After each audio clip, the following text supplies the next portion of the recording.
Congolais et Congolaises, combattants de l'indépendance, aujourd'hui victorieux, je vous salue au nom du gouvernement congolais. À vous tous, mes amis, qui avez lutté sans relâche à nos côtés, je vous demande de faire de ce 30 juillet 1960 une date illustre que vous garderez ineffaçablement gravée dans vos cœurs,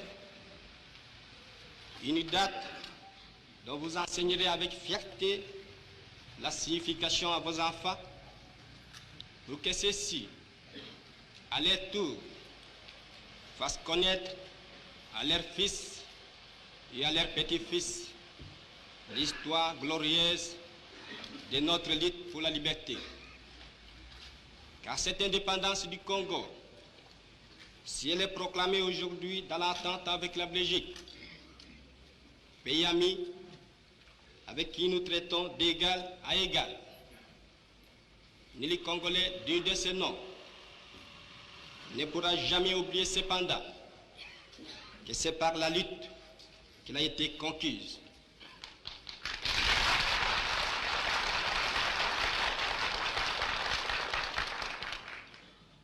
Une lutte de tous les jours, une lutte ardente et idéaliste, une lutte dans laquelle nous n'avons mélangé ni nos forces, ni nos privations, ni nos souffrances, ni notre sang. Cette lutte qui fit des larmes, des feux et des sang, nous en sommes fiers jusqu'au plus profond de nous-mêmes, car ce fut une lutte noble et juste, une lutte indispensable pour mettre fin à l'humiliant esclavage qui nous était imposé par la force. Ce qui fit notre sort à 80 ans du régime colonialiste, nos blessures sont trop fraîches et trop douloureuses encore pour que nous puissions les chasser de notre mémoire. Quand nous avons connu le travail harassant, exigé en échange de salaires qui ne nous permettaient ni de manger à notre faim, ni de nous vêtir ou nous loger décemment, ni d'élever nos enfants comme des êtres chers. Nous avons connu les ironies, les insultes, les coups que nous devions subir matin, midi et soir, parce que nous étions des nègres. Qui oubliera qu'à un noir, on disait tu, non certes comme à un ami, mais parce que les voeux honorables étaient réservés aux seuls blancs. Nous avons connu que nos terres furent spoliées au nom des textes prétendument légaux qui ne faisaient que reconnaître les droits du plus fort. Nous avons connu que la loi n'était jamais la même, selon qu'il s'agissait d'un blanc ou d'un noir, accommodante pour les uns, cruelle et inhumaine pour les autres. Nous avons connu les souffrances atroces des relégués pour opinion politique ou croyances religieuses. Exilés dans leur propre patrie, leur sort était vraiment pire que la mort elle-même. Nous avons connu qu'il y avait dans les villes des maisons magnifiques pour les blancs et des paillotes croulantes pour les noirs. Que les noirs n'étaient admis dans les cinémas, ni dans les restaurants, ni dans les magasins d'Européens. Que les noirs voyageaient à même la coque de péniche au pied du blanc dans sa cabine de luxe. Qui oubliera enfin les fusillades où périrent tant de nos frères. Les cachons furent brutalement jetés, ceux qui ne voulaient plus se soumettre au régime d'injustice, d'oppression et d'exploitation.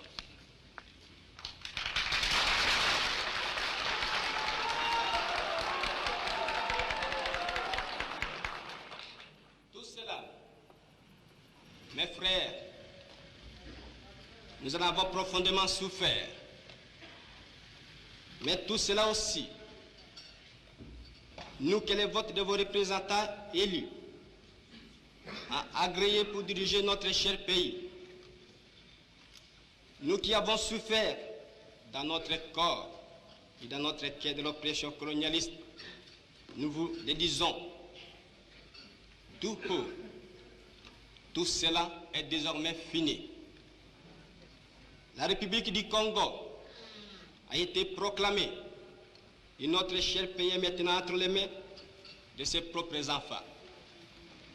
Ensemble, mes frères, mes sœurs, nous allons commencer une nouvelle lutte, une lutte sublime qui va mener notre pays à la paix, à la prospérité et à la grandeur.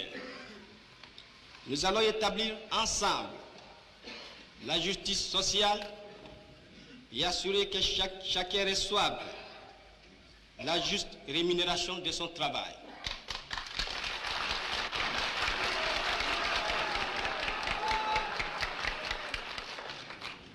Nous allons montrer au monde ce que peut faire l'homme noir quand il travaille dans la liberté. Et nous allons faire du Congo le centre de rayonnement de l'Afrique tout entière. Nous allons veiller à ce que l'été de notre patrie profite véritablement à ses enfants. Nous allons revoir toutes les lois d'autrefois et en faire de nouvelles qui seront justes et nobles. Nous allons mettre fin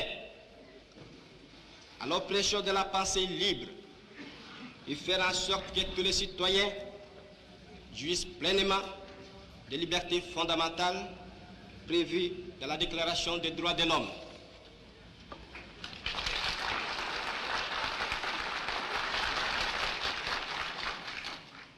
Nous allons supprimer efficacement toute discrimination, quelle qu'elle soit, et donner à chacun la juste place que lui vaudra sa dignité humaine, son travail et son dévouement au pays. Nous allons faire régner non pas la paix des fusils et des baïonnettes, mais la paix des cœurs et de bonne volonté.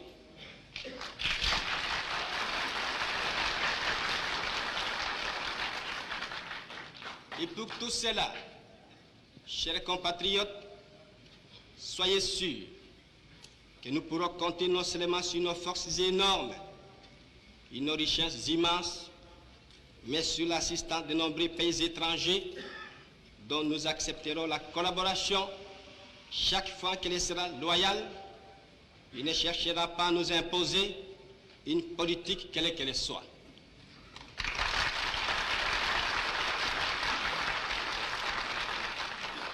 Dans ces domaines, la Belgique, qui comprenant en fait l'essence de l'histoire, n'a pas essayé de s'opposer à notre indépendance, est prête à nous accorder son aide et son amitié, et un traité vient d'être signé dans ce sens entre nos deux pays égaux et indépendants. Cette coopération, j'en suis sûr, sera profitable aux deux pays. De notre côté, tout en restant vigilants, nous saurons respecter les engagements librement consentis. Ainsi, tant à l'intérieur qu'à l'extérieur, le Congo nouveau, notre chère République, que mon gouvernement va créer, sera un pays riche, libre et prospère. Mais pour que nous arrivions sans retard à ce but, vous tous, législateurs et citoyens congolais, je vous demande de m'aider de toutes vos forces. Je vous demande à tous d'oublier les querelles tribales qui nous épuisent, qui risquent de nous faire mépriser à l'étranger. Je demande à la minorité parlementaire d'aider mon gouvernement par une opposition constructive et de rester strictement dans les voies légales et démocratiques. Je vous demande à tous de ne reculer devant aucun sacrifice pour assurer la réussite de notre grandiose entreprise. Je vous demande enfin de respecter inconditionnellement la vie et les biens de vos concitoyens et des étrangers établis dans notre pays. Si la conduite de ces étrangers laisse à désirer, notre justice sera prompte à les expulser du territoire de la République. Si par contre leur conduite est bonne, il faut les laisser en paix, car eux aussi travaillent à la prospérité de notre pays.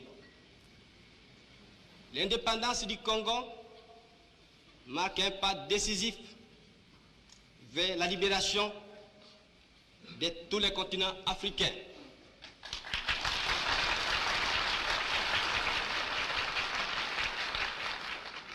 Voilà, si, Excellences, Mesdames, Messieurs, chers compatriotes, mes frères d'Arras, mes frères de lutte, ce que j'ai voulu vous dire au nom du gouvernement en ce jour magnifique de notre indépendance complète et souveraine.